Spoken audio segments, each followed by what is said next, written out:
일단 제가 집필한 제 자서전 가운데 남편 이철이 부분만 제가 발췌했습니다.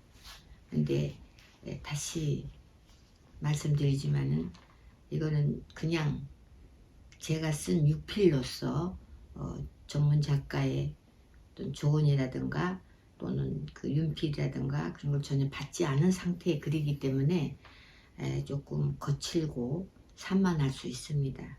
그 점에 대해서 제가 읽어가면서 제 의도도 가능한 설명을 드릴까 합니다. 그럼 시작해 보겠습니다.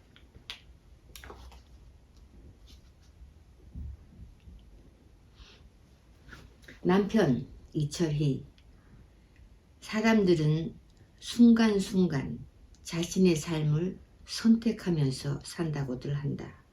그러나 남성 중심 유교 사상의 지배하에 있었던 20세기 여성들 대부분은 자신의 삶을 스스로 선택할 수 있는 가능성은 얼마 없었다.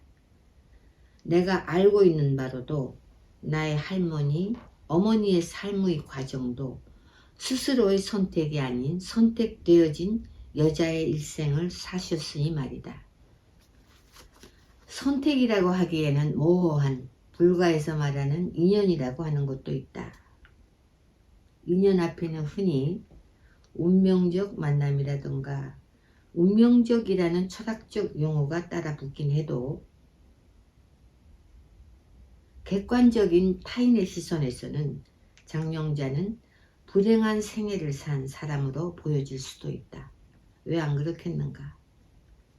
유무죄와 관계없이 한평생에서 30여 년을 옥중에서 보냈다면 그건 거의 뽀빠이 삶이죠. 불행스러운 생애를 강요당한 자로도 익힐 수도 있다. 내 삶의 핵심을 이루는 것이 남편 이철이와의 인연이다. 70년대 국가 권력에 의해 강요된 선택에서 부부로의 인연이 되어 어떻게 사회, 정치, 경제적인 의미를 갖게 되었는지 나는 이야기하고 싶어 한다.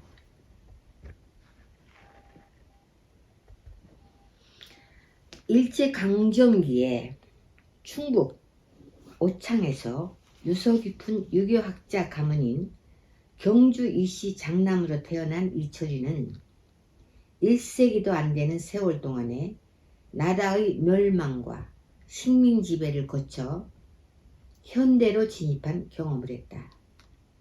그는 격동기인 1950년대 이후 절대 빈곤국이었던 농업한국에서 국가경제개발 5개년 계획 등 조국 군대화를 이룩한 박정희 대통령의 조력자로서 개발산업시대에 대한민국의 초석을 깔았을 뿐만 아니라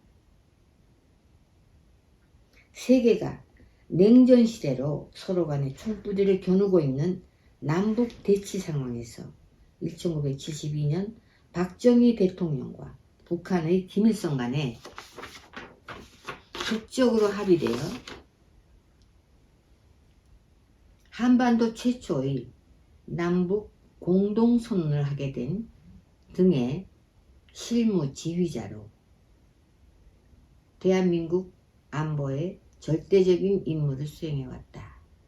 여기에서 잠깐 첨언하고자 하는 것은 이때 72년 7.4 공동성명은 그때 그 정보부장으로 있던 이우락 부장이 평양에 가서 김일성을 만난 것으로 그렇게 보도되고 또 그건 일단의 팩트이기도 합니다만은 그 이우락 정보부장이 평양에까지 갈 수 있게 된 데에는 그 수면 하에서 보이지 않는 첩보, 공작 이런 것들 없이는 이우락 부장이 북한에 갈 수 있는 건 그건 세계 정보사가 증명하듯이 불가능한 얘기입니다. 이우락 부장이 김일성을 만나러 갈 수 있게 되기까지의 그 실무 작업은 박정희 대통령이 직접 지휘를 하셨고 그리고 지휘의 실무 책임자는 이철이었습니다. 그래서 그 당시 이철이도 이우락 부장은 지상으로 갔지만 이철이는 눈에 보이지 않게 북한에 같이 가 있었습니다. 그걸 밝혀둡니다.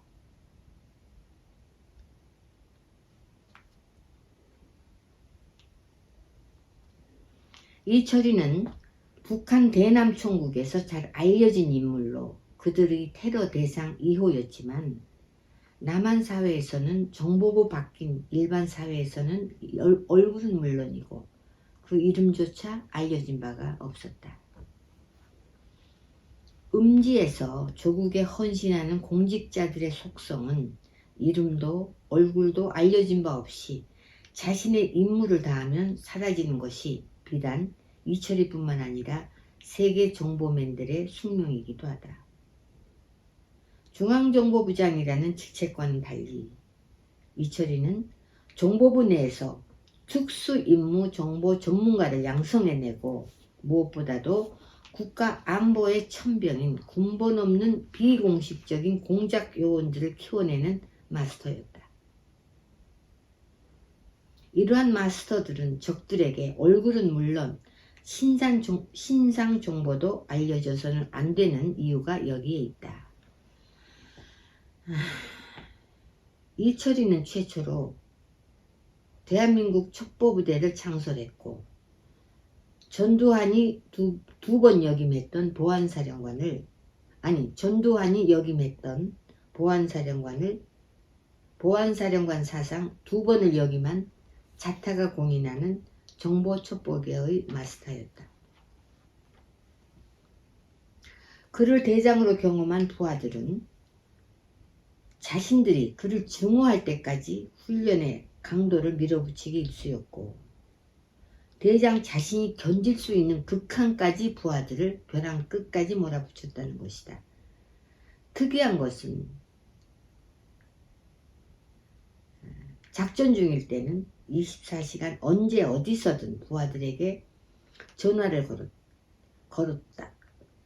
걸었는데 그 이유는 단지 자신이 곁에 있음을 부하들에게 각인시키기 위해서였다고 한다. 그래서 그의 별명은 정보부 내에서 괴팍한 꼭지였다던가. 수많은 국위교류에 준비되고 치러진 작전 중에서도 일본 적군파가 민항기를 납치해 북한으로 가기로 한 것을 단 몇 시간 내에 한국 김포공항을 평양공항으로 둔갑시켜 납치범들로 하여금 북한의 평양공항으로 착각해 하여 김포공항에 납치된 민항기를 착륙시켜 탑승하고 있던 일본 민간인들을 무사히 구해낸 작전도 언론 보도에는 그 이름을 드러낼 수 없는 게 음지의 숙명입니다만은 그 작전도 알려진 사람은 할 수가 없죠. 전문가만이 할 수 있는 거죠. 90% 북한 최고 전문가인 이철이의 전략적 지휘가 있었기에 가능했었다. 그는 국익에 필요하다면 동시에 자유민주주의 체제를 지켜내는 일이라면 한 번에 수십 개의 전선과 싸울 수도 있는 능력을 가진 이 나라 정보계의 최고 전문가였다는 것은 그 계통에 종사한 인물들이라면 부인할 수 없을 것 같다. 그러나 국가에도 국군이라는 운명이 있다면 통치자든 권력자이든 인간에게는 수명이라는 숙명이 있다. 국가 권력과 국민들의 운명을 송두리째 바꿔놓게 된 1979년도에 일어난 11.6 사태는 대한민국 현대사에서 가장 비극적으로 대통령이 그의 부하의 총탄에 시해당한, 그래서 영원할 것 같았던 절대 권력의 허무함을 우리들 가슴에 새겨준 사태였다. 대통령 박정희를 살해한 범인이 현직 중앙정보부장 김재규이고 보니 박정희 통치 18년간 국가 발전을 견인해온 중앙정보부가 졸지에 반역기관으로 전락해 당시 정보부 부서장들 230여 명이 신군부 전두환에 의해 강제 퇴직을 당한 치욕적인 수모와 좌절을 겪어야 했다. 당연한 얘기지만 이철이의 운명대도 거센 바람이 일고 파도가 쳐 가마득한 군 후배들 앞에 심판을 받게 된 참담한 현실에 직면케 되었고, 이게 바로 82년 사건을 얘기하는 것마다 직면케 되었고, 세상에 널리 알려지게 된 그의 처 장영자가 옥중에 있었던 이철이의 말년은 혼란스러운 고통과 권력과 사회로부터 소외된 고독감을 스스로 극복해내야 하는, 그럼에도 아내 없는 가정을 굳건하게 지켜낸 가장이었다. 되돌아보고 그 당시를 또 되돌아보아도 나는 남편 이철이를 존경하지 않을 수 없다. 국가에 대한 그의 조용한 헌신도, 아내를 사랑할 줄 아는 그의 남자됨도 존경하고 사랑하지 않을 수는 없다.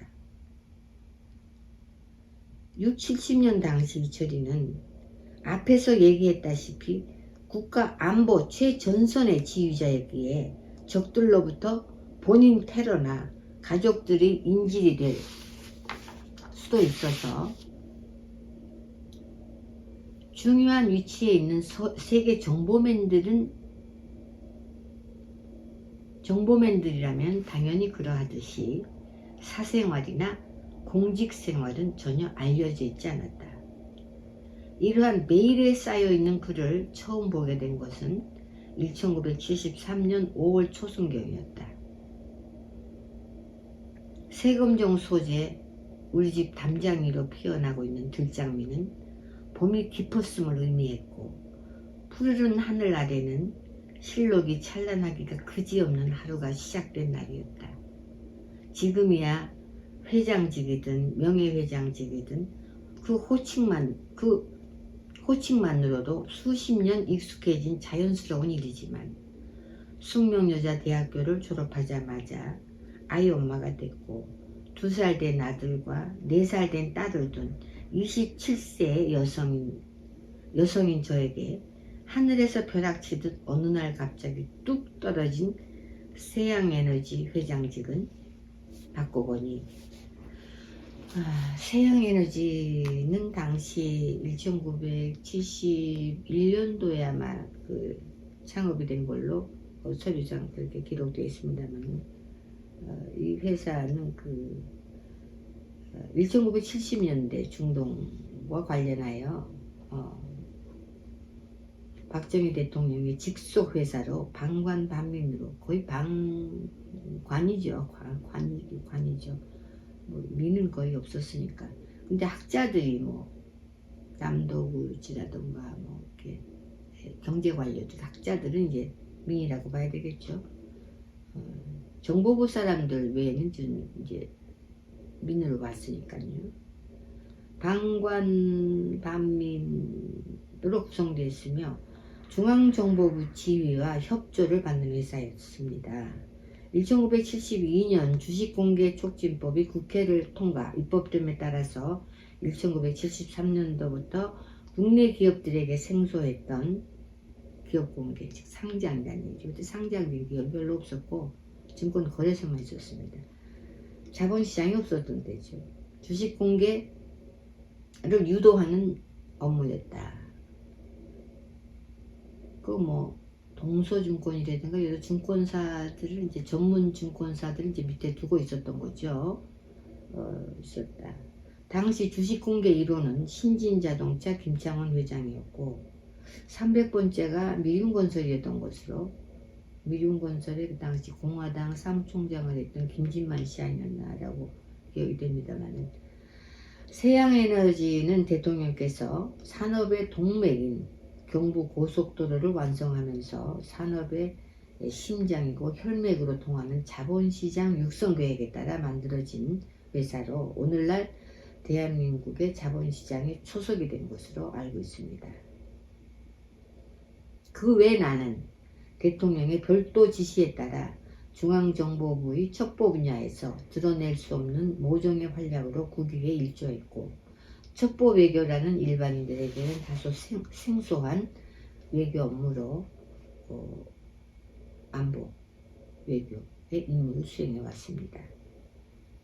27세 회장이라는 호칭부터 생소해서 쑥스럽고 민망하기 짝이 없는 게다가 새로운 지식을 학습해야 하고 이해해야 하고 게다가 숙지해서 행동까지 해야 하는 데는 개인적으로 많이 불가능해 보였죠. 어려웠습니다만 사회 통념상 내 정체성은 아무래도 좀 여자니까 암탉인데 수탉이나 해야 되는 일을 내가 왜 해야 하나. 참으로 막연한 좌절감과 현실에서 오는 불안이 혼재한 불안정한 심리와 정서의 지배를 받기도 하던 그런 때였단 말이죠. 73년도가 그런 때였단 말입니다.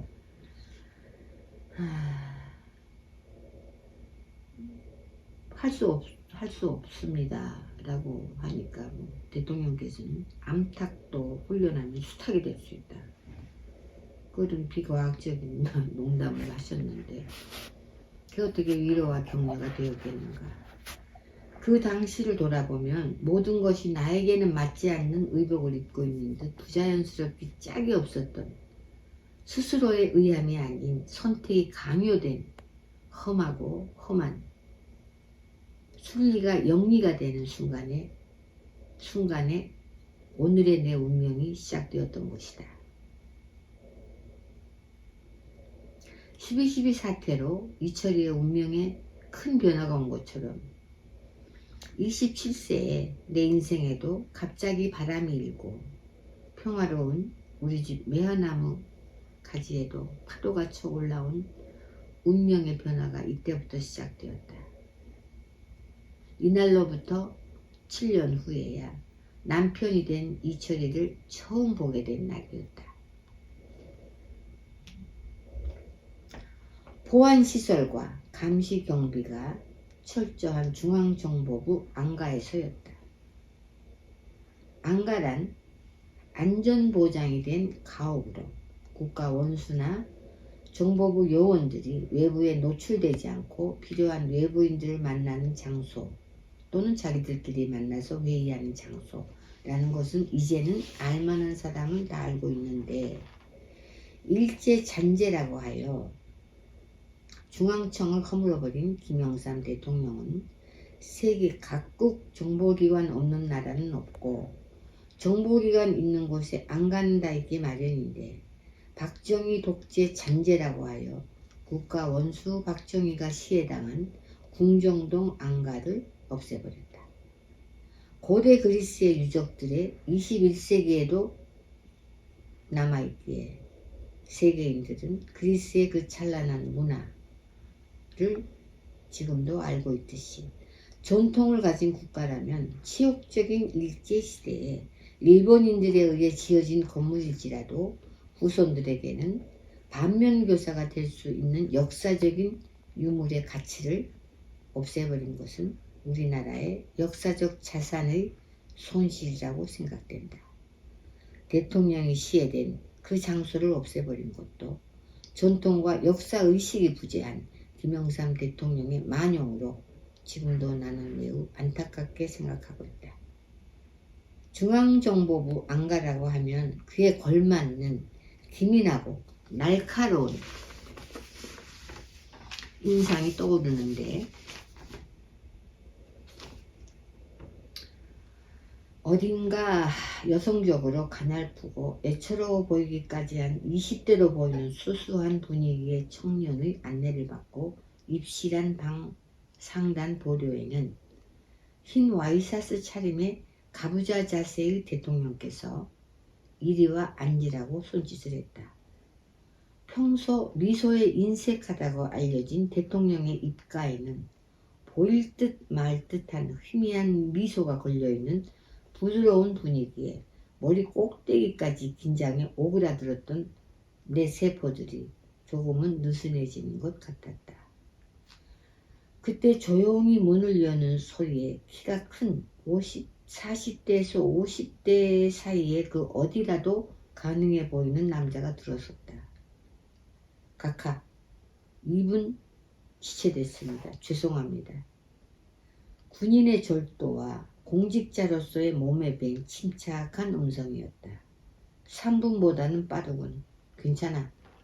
한마디로 압도하는 권위가 묻어나는 카랑카랑한 대통령의 음성이었다. 머리카락 하나 흐트러짐 없는 자로 잰 듯 단정하게 앉은 뛰어난 정보전략가로 특수 임무 정보 전문가 분위기인 이철이의 등장과 더불어 얼핏 내 눈에 시골 아저씨같이 보이던 도료의 대통령이 와우 지휘관이며 그의 감독자이자 국가 지도자 그 모두임이 권력이나 권력자와는 무관했던 그 당시 내 눈에는 그렇게 보였다. 우리의 의도는 완전히 일그러졌습니다. 그의 상관이기도 한 대통령에게 말하는 이철이의 태도는 절대적이면서도 어딘가 의존하는 것이 조금 기이해 보였다. 우리 정보를 말이야 건설적으로 활용할 수만 있다면 잠시 말을 끊고 생각에 잠겼던 대통령은 뭐 좋은 게 좋은 거겠지. 외교적 경제적으로 어느 뭐로 보든지 선택 처리 개념으로 보아야 할 거예요. 딱딱 끊어지는 대통령의 말이었다. 내가 이 내용을 나중에 남편이 된 이철이에게 그 당시에 어떤 대화가 처음 만났을 때 어떤 대화가 오고 갔느냐 라고 제가 물었고 또 나는 그때 정신이 없어서 뭔 말을 들었는지 사실 솔직히 기억을 할 수 없었는데 남편이 이러이러한 얘기를 했다 라고 해서 비망록에 적어놓은 것을 여기다 옮긴 겁니다. 이날은 내가 안가를 2번째로 방문했고 가구며 실내 장식은 일반 중산층 수준으로 평범한데 무언가 밀폐된 것 같은 낯선 공기를 느끼게 하는 일반 가정과는 낯선 공기를 느끼게 하는 분위기로 커피가 나왔음에도 이 어마어마한 두 남자에게는 순간 나는 거기에 없는 존재로 투명인간처럼 안중에도 없었다.